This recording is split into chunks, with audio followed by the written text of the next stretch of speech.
Welcome you again to a greater conversation about our human condition before God as co-humanity. I really like this topic because it allows me and allow us to recognize where we are as humanity to begin with. Sort of like a reality check.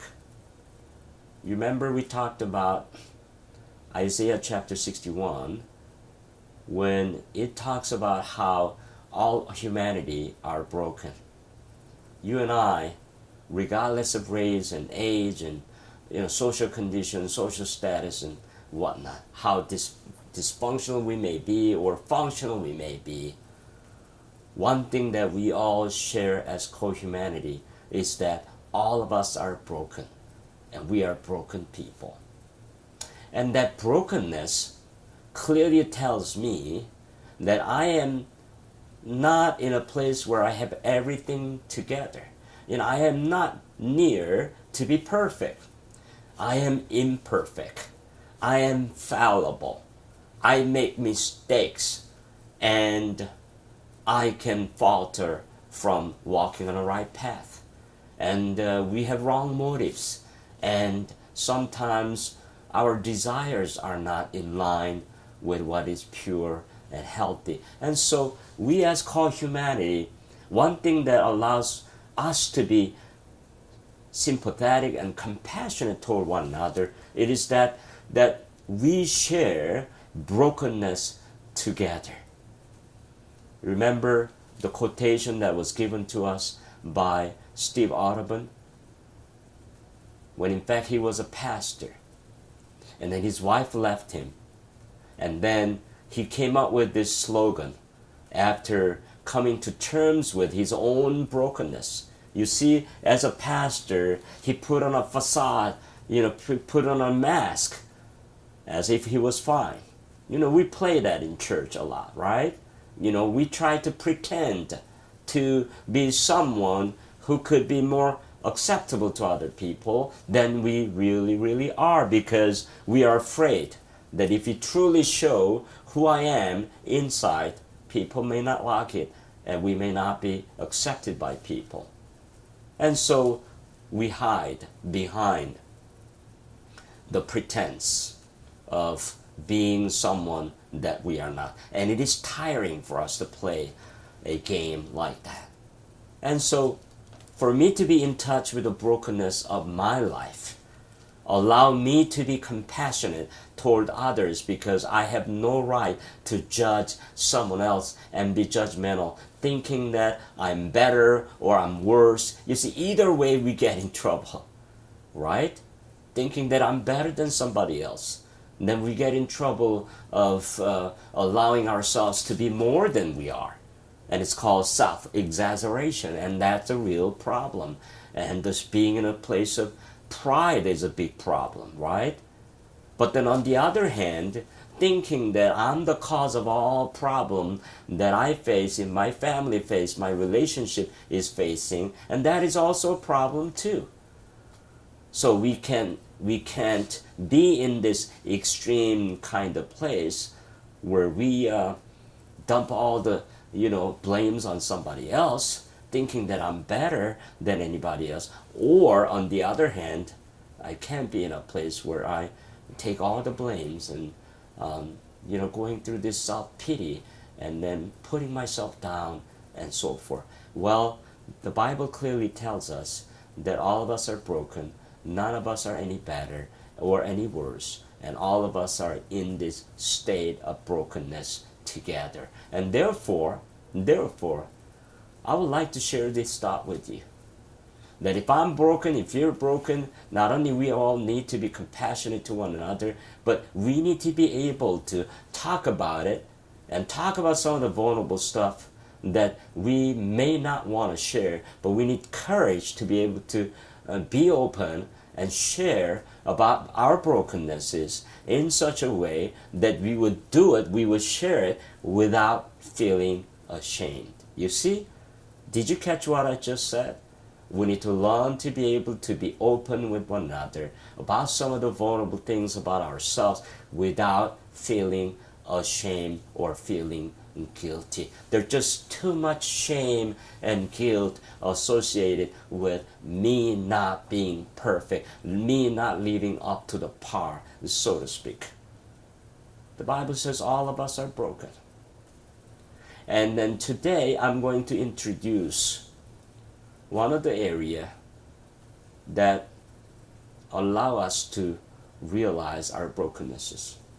There are three areas of brokennesses in our lives that speak volumes as to where we really are spiritually.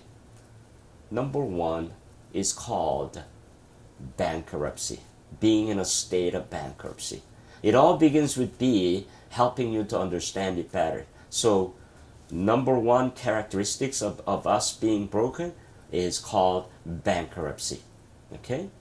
Where did I get this idea of bankruptcy from the Bible? Well, it's found in Matthew chapter 5. Matthew chapter 5 verse 3 tells us, and it's the Beatitudes. Blessed are the poor in spirit, for theirs is the kingdom of heaven. Well, it doesn't say anything about bankruptcy. Well, just hold on, and I'm going to explain. The idea that is shared here in this passage about our human condition is the state of poverty. So, blessed are those who are poor in spirit. You remember Isaiah chapter 61 also talks about the poverty. He talks about how Jesus, God gave us spirit and then allow us to share the gospel of Jesus Christ to those who are, in a state of poverty. So the idea of poverty there in Matthew chapter 5 is something really, profound, has a profound meaning. Eugene Peterson, who is also a Bible scholar, and he wrote a Bible called Message Bible, which is very close to the original meaning of Greek. And according to him, he translated Matthew chapter 5 verse 3 in this way. He said, blessed are those who are at the end of the rope. Did you catch what I said? Blessed are those who are at the end of the rope. More of God, less of me. And that's what the original meaning of that verse is like. Wow, isn't it? The poverty there, blessed are those who are poor. The poverty there is us being in a place, describing a place where you and I are in a place where we basically ran out of resources. It is talking about us being in a place of bankruptcy. The poverty is not just describing any kinds of poverty, but you become so poor and so much, lacking resources and whatnot. We are in a place where we are ready to declare bankruptcy. So number one state of being about in terms of our brokenness is to tell us that while we need rescue, while we need solution, while we need to be changed and to be transformed, while we can no longer live the way we've been living, the Bible is very clear when it comes to poverty, when it comes to bankruptcy. It is there to tell me that while I need all that, I do not have the built-in human resources within to be able to bring change and bring solution and bring the kind of intervention in a way that will bring transformation in our lives. We do not have that resource within ourselves. So when it comes to addiction, let's say, one of the hardest things for the addicted person to recognize is that he or she is out of control their lives become unmanageable, and therefore they are not able to save themselves, so to speak. They do not have the resources within to be able to bring change in their lives. In other words, person who's addicted cannot bring freedom from addiction on his or her own self. And not only the issue of addiction, all human dilemma in terms of our brokennesses, the Bible clearly tells you and tell me that while we need rescue and change and transformation, all that we need, we do not have the resource within to bring change and transformation, all that. Are you ready to embrace that?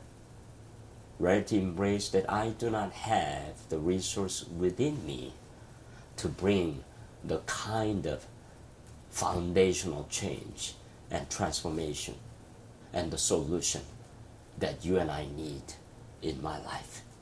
In that sense, the Bible says we're broken. We're broken in that while we need rescue, we cannot rescue ourselves from it. We're bound. So let's continue our conversation about our weakness as we continue dialogue. So how much time did I